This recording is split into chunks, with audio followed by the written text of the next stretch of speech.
आज Doubtnut app download करें। Doubtnut पर अपने सभी गणित, रसायन विज्ञान, भौतिक विज्ञान और जीव विज्ञान के डाउट्स का करो सफाया।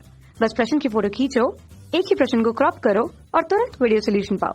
अभी डाउनलोड करें। प्रश्न दिया है किसी 0.5 ओम आंतरिक प्रतिरोध वाले 10 वोल्ट के एक संभरण से चित्र में दर्शाए गए अनंत नेटवर्क द्वारा ली गई धारा का मान ज्ञात कीजिए। प्रत्येक प्रतिरोध का मान 1 ओम है और हमें इस तरह से नेटवर्क जो है वो प्रदर्शित है। तो आइए हम लोग इस प्रश्न को यहाँ पे हल करते हैं और इसका मान ज्ञात करते हैं। तो देखिए, अगर हम लोग यहाँ पे देखेंगे तो ये वाला हमारा जो हिस्सा है बाकी के समान ही है। इस तरह से अगर हम लोग देखें तो इस पूरे नेटवर्क का, ठीक है, जो हमारे पास अनंत नेटवर्क दिया गया है उसका तुल्य प्रतिरोध अगर हम लोग यहाँ पे x मान के चले, ठीक है, x ओम मान के चले, तब ये जो हमारा दिया गया परिपथ है, ठीक है, उसका तुल्य परिपथ जो है कुछ इस तरह से बन जाएगा, जिसको हम लोग यहाँ पे बना लेते हैं।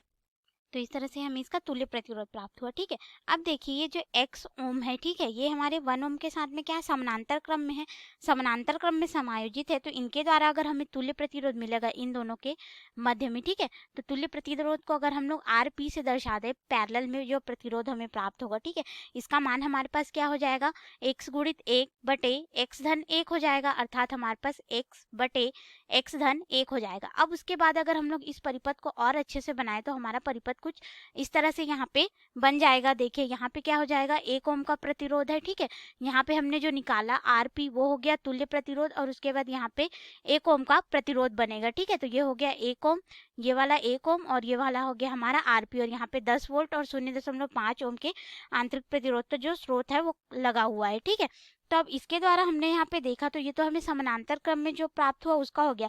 अब अगर हम लोग देखें तो ये जो हमारा समानांतर क्रम में जो प्रतिरोध प्राप्त हुआ है उसके साथ 1 ओम और 1 ओम क्या है, यहाँ पे श्रेणी क्रम में समायोजित है। ठीक है, अब दोनों श्रेणी क्रम में समायोजित है तो इस नेटवर्क का कुल प्रतिरोध अगर हम लोग इसको स्मॉल x से दर्शा दे, ठीक है, तो ये हमारे पास क्या हो जाएगा, तुल्य प्रतिरोध RP धन 1 ओम धन 1 ओम, अर्थात हमारे पास RP का मान यहाँ पे रख देंगे तो x बटे x धन 1 धन ये वाला 2 हो जाएगा, 1 और 1 2। अब इसको हम लोग हल कर लेते हैं तो ये जाएगा x बराबर, ये वाला इधर गुणा हो जाएगा, ठीक है, इधर गुणा होगा और ये वाला मान इधर भी गुणा होगा, तो ये हो जाएगा x धन 1 बराबर यहाँ पे 2 x धन 1 और यहाँ पे हो जाएगा धन x, इस तरह से हो जाएगा। अब इसको हल कर लेते हैं तो ये हो गया x का वर्ग धन x बराबर यहाँ पे 2x धन 2 धन x हो गया। ठीक है, इसको अब हम लोग थोड़ा सा और हल कर लेते हैं। देखिए इधर का x और इधर का x कट जाएगा, फिर हम लोग इस पूरे मान को इधर पक्षांतर कर देंगे तो हमारे पास यहाँ पे हो जाएगा x का वर्ग ऋण 2x धन 2 बराबर 0। हमें इस तरह से मान जो है वह प्राप्त होगा, ये वाला भी ऋणात्मक होगा, इसको इधर पक्षांतर करेंगे।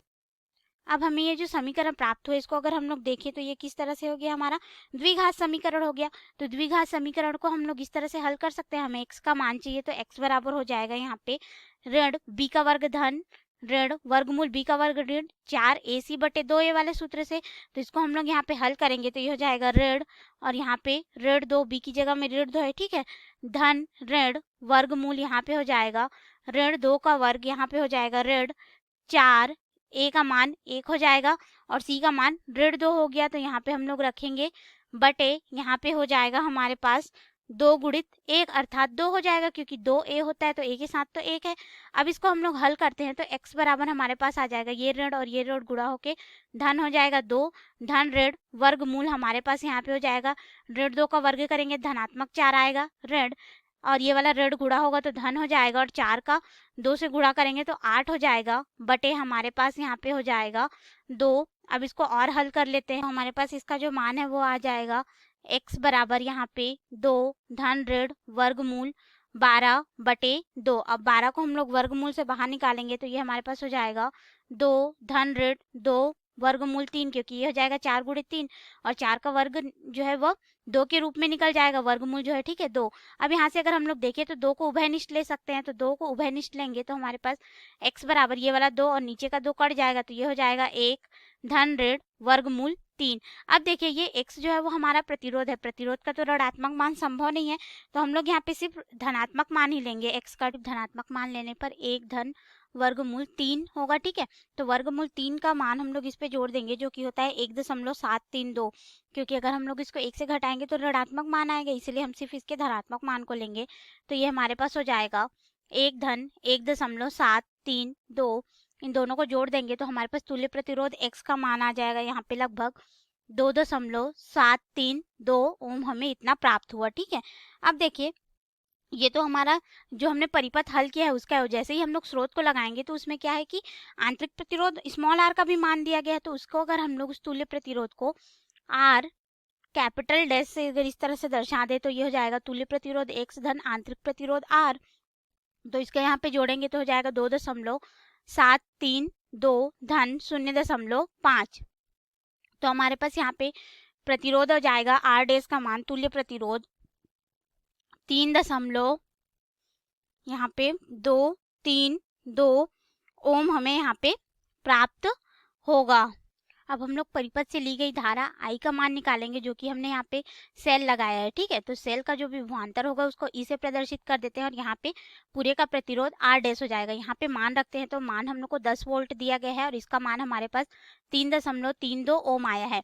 इसको हम लोग 10 से भाग दे देंगे तो हमारे पास धारा का मान यहाँ पे लगभग आ जाएगा 3.094 एम्पियर हमको प्राप्त होगा। तो इस तरह से परिपथ से जो ली जाने वाली धारा का मान हम लोगों ने यहाँ पे ज्ञात कर लिया जो कि हमसे प्रश्न में पूछा गया था। तो ये रहा हमारे प्रश्न का उत्तर।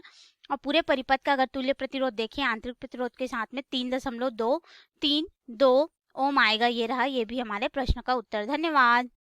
कक्षा 6 से 12वीं से लेकर नीट, IIT, JEE वो एडवांस के लेवल तक 1 करोड़ से ज्यादा छात्रों का भरोसा। आज ही डाउनलोड करें डाउटनेट ऐप या व्हाट्सएप करें अपने सारे डाउट्स 8400 400 400 पर।